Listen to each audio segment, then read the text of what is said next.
안녕하세요. 드림포워드 코치 연희 인사드립니다.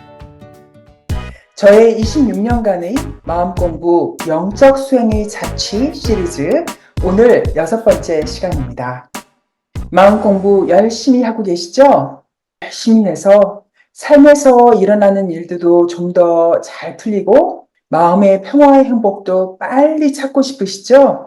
그래서 마음 공부의 길을 먼저 간 많은 사람들에게서 방법을 배우기 위해서 영상도 찾아보시고 또 책도 읽고 계시죠? 잘하고 계십니다. 그런데요, 여러분. 그렇게 많은 사람들에게서 이것저것 배워서 시도를 해가는 과정에서 그 힘도 많이 받고 뭔가 잘 되는 듯한 느낌이 들 때도 있는데 어떤 경우는 왠지 진도가 안 나가는 것 같고 그래서 실망도 되고 화도 나고 또 심한 경우는 절망감도 들 때가 있죠. 여러분이 그런 경험을 하셨거나 현재 그런 상태에 있으시다면 오늘 제 영상이 굉장히 도움이 될 겁니다. 우리 엄마, 아빠들이 아이들한테 참 자주 하는 말이 있죠. 아, 엄마가 그거 해봤어. 너는 그렇게 하지 말고 이렇게 해. 아빠가 시키는 대로 해. 그래야지 잘 돼. 이렇게 말을 할 때는 아이들이 원하는 어떤 삶을 향해서 가는데 안전하게 그리고 빨리 거기에 도달하기를 바라는 마음이 들어있겠죠? 물론 이것은 아이들이 행복하게 살기를 원하는 간절하고 순수한 마음이 담겨 있는 것인데요. 그럼에도 불구하고 여기에는 굉장히 큰 오류가 담겨 있습니다.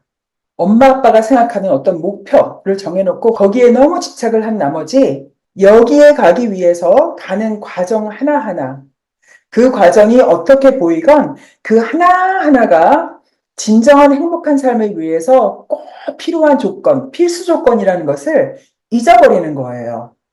즉, 목표 달성을 위해서 움직이는 과정에서 일어나는 실패 혹은 좌절, 이런 경험조차도 거쳐야만 진짜 원하는 행복을 이룰 수 있다는 것을 잊어버리는 거예요. 좋은 예를 들어볼게요. 아기들이 걸음마 하는 과정 잘 아시죠? 아기들이 처음 걸음마 할 때 꼭 필요한 과정이 뭘까요? 넘어지는 거예요. 만약에 아기가 넘어지는 게 두려워서 엄마가 맨날 끝까지 손을 잡아주고 아기가 걷도록 한다면 그 아이는 제대로 걸음마를 배울 수가 없답니다. 아기들이 넘어지고 일어나고 또 넘어지는 이 과정을 거쳐야만 아기들의 신경세포가 발달을 하고 근육과 뼈가 강해지고요. 또 균형 감각을 실제로 키울 수 있답니다. 그 과정을 거치지 않으면 제대로 걷거나 뛰는 것을 배울 수가 없어요. 마음 공부도 마찬가지예요. 어떤 걸 시도했는데 잘 되는 듯 하다가 진도가 안 나가고 그래서 다른 걸 시도했더니 이제는 막 후퇴를 하는 듯한 느낌도 들고 그러면서 좌절과 실망을 거치는 것이 마음 공부를 하는 중요한 과정이랍니다. 그런데요, 우리가 어느 자리에 이미 이른 사람들, 현재 그분들을 보면 굉장히 자신감 넘치고 긍정적이고 평화롭고 행복해 보이는데 그걸 보면 이 사람들도 굉장히 어렵고 힘든 아주 평범한 과정을 거쳐왔다는 것을 잊어버리는 경향이 있어요. 그래서 그 사람은 뭔가 타고나기를 굉장히 긍정적이고 강한 사람인 것 같은데 나는 형편없이 부족하고 자신감도 없는 사람이기 때문에 해도 안 될 것 같은 그런 절망감에 빠지기 쉬운 거죠. 저도 제가 요즘에 참 삶이 잘 풀리고 행복합니다, 평화롭습니다 이런 말씀 많이 드렸는데 이게 하루아침에 된 게 아니다. 제가 26년 걸렸다고 말씀드렸잖아요. 그래서 그 과정별로 제가 변화하고 성장한 모습을 자세하게 말씀을 드림으로 해서 여러분이 아, 내가 지금 이렇게 힘든 걸 거치는 게 결코 내가 부족해서가 아니구나. 저 사람도 저런 과정을 거쳐왔구나라는 것을 여러분 눈으로 직접 확인할 수 있도록 도와드리기 위해서 제가 아주 자세한 얘기를 드리고자 하는 것입니다. 다만 한 가지 주의 말씀을 미리 드리자면 제가 이런 과정을 하나하나 거쳤으니까 여러분 1단계, 2단계, 3단계, 4단계 저처럼 그대로 따라하세요. 이런 말이 절대로 아닙니다. 사람마다 출발점도 다르고 각자 처한 환경이 너무 다르기 때문에 모두가 가는 과정이 달라요. 그래서 제 과정을 하나의 참고 자료로 들어주시면 굉장히 도움이 될 거라고 미리 말씀을 드릴게요. 제가 26년이라는 마음 공부의 과정, 1998년부터 시작한 이 마음 공부의 과정을 이렇게 들여다보니까요, 4번의 큰 변화를 겪었어요. 이 변화를 바라보는 기준은 어떤 외적인 기준이 아니에요. 누가 정해준 기준이 아니고 제가 봤을 때 이 26년이라는 기간 동안 어떤 삶의 질적인 변화가 왔을 때 제 에너지에 큰 변화가 왔다는 걸 제가 느낄 때가 있었거든요. 그럴 때를 다 이렇게 단계별로 제가 정해본 거예요. 그렇게 해서 4개의 단계가 있는데요. 오늘은 그 4단계를 아주 큰 맥락만 잡아드릴게요. 첫 번째 단계는요, 1998년 제가 마음 공부에 다 눈을 떴던 그 1998년에 시작을 해서 2007년까지 10년에 걸친 기간입니다. 이때를 한마디로 말씀을 드려보면 먼저 마음 공부에 눈을 딱 뜬 시기고요. 그래서 공부를 혼자서 천천히 시작한 시기입니다.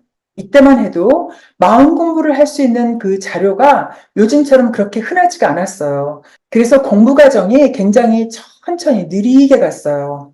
느리게 갈 뿐 아니라 띄엄띄엄 했다 안 했다. 명상했다가 안 했다. 책도 막 읽다가 안 읽었다가 막 이러기를 거듭해서 10년이라는 세월이 흘렀답니다. 이렇게 천천히 가긴 했지만 그래도 10년이라는 세월이 흐르다 보니까 뭔가 쌓였겠죠. 그래서 어느 순간 새로운 가르침을 만나게 됐어요. 이 새로운 가르침을 만남을 기점으로 해서 2단계가 시작됐습니다. 2008년부터 2017년까지 또 다른 10년 동안 제가 2기를 맞았어요. 이 2기의 특성을 간단히 말씀드리면 제 마음 공부에 가속도가 붙었어요. 공부를 좀 더 꾸준히 하고 명상도 좀 더 자주 하고 이런 식이에요. 이러면서 제 에너지가 훨씬 더 긍정적이고 자신감도 굉장히 넘치기 시작했어요. 그러면서 삶에서 일도 훨씬 더 잘 풀리기 시작했고요. 이 시기에 저를 처음 만난 사람이 저에 대한 인상과 그 전에 저를 알고 있던 사람들이 저에 대해서 갖고 있던 인상은 굉장히 다를 거예요. 이렇게 해서 10년 동안 공부가 양이 쌓이다 보니까 질적 전환이 또 찾아왔어요. 그게 2018년, 그때로부터 3기가 시작됩니다. 2018년부터 2023년, 이번에는 6년에 걸쳐서 3기가 지속됩니다. 이때는 폭풍 같은 속도로 공부가 진행이 됐는데요. 이때의 특성을 한마디로 말씀드리자면 제가 어떤 개인적으로 뭔가 성취하고 행복한 삶을 살고자 하는 것에서 나아가서 뭔가 세상을 위해서 좀 더 나를 기여하고 싶은, 좀 더 의미가 깊은 일을 하고 싶은 욕구가 가슴속에서 올라오기 시작한 거예요. 그래서 제가 코칭이라는 천직, 1000명을 찾아서 공부를 하고 또 회사도 나와서 일을 적극적으로 추구하게 된 시기가 바로 3기랍니다. 그런데 이 3기가 2023년 작년 말에 딱 매듭이 지어지더라고요. 그러면서 올해 들면서 다시 새로운 에너지가 느껴지기 시작했어요. 지금 바로 4기인 것 같아요. 지금까지 26년 동안은 양적인 성장에 집중을 해왔다면 이제 질적으로 점점 더 깊어지는 제 무의식 세계의 깊은 곳까지 들어가는 그런 시기를 지금 가고 있어요. 이 사기는 제가 이제 시작하는 거기 때문에 얼마나 지속될지는 모르겠어요. 그 기간이 얼마가 됐든 간에 제가 느끼기에 이 사기는 제 자신에 대한 이해가 훨씬 더 깊어지고 제 에너지도 훨씬 더 성숙해지면서 제가 세상을 향해서 뭔가 기여를 하고 싶어하는 실천의 폭과 양이 훨씬 더 커질 거라는 느낌을 갖고 있어요. 지켜봐 주시기 바랍니다. 여러분, 이렇게 해서요, 오늘은 제가 성장해온 과정을 왜 여러분에게 알려주고자 하는지 설명을 드렸고, 또 1단계, 2단계, 3단계, 4단계를 간단하게만 짚어드렸는데요. 다음 영상에서 제가 단계별로 그때 어떤 모습을 띄었고, 어떤 공부를 했고 어떤 마음 상태였는지 등등 좀 더 자세하게 이야기를 나누는 시간을 갖겠습니다. 여러분 오늘 도움이 됐기를 바라고요. 다음 영상에서 또 뵙겠습니다. 감사합니다. 라이프 코치 최연희입니다.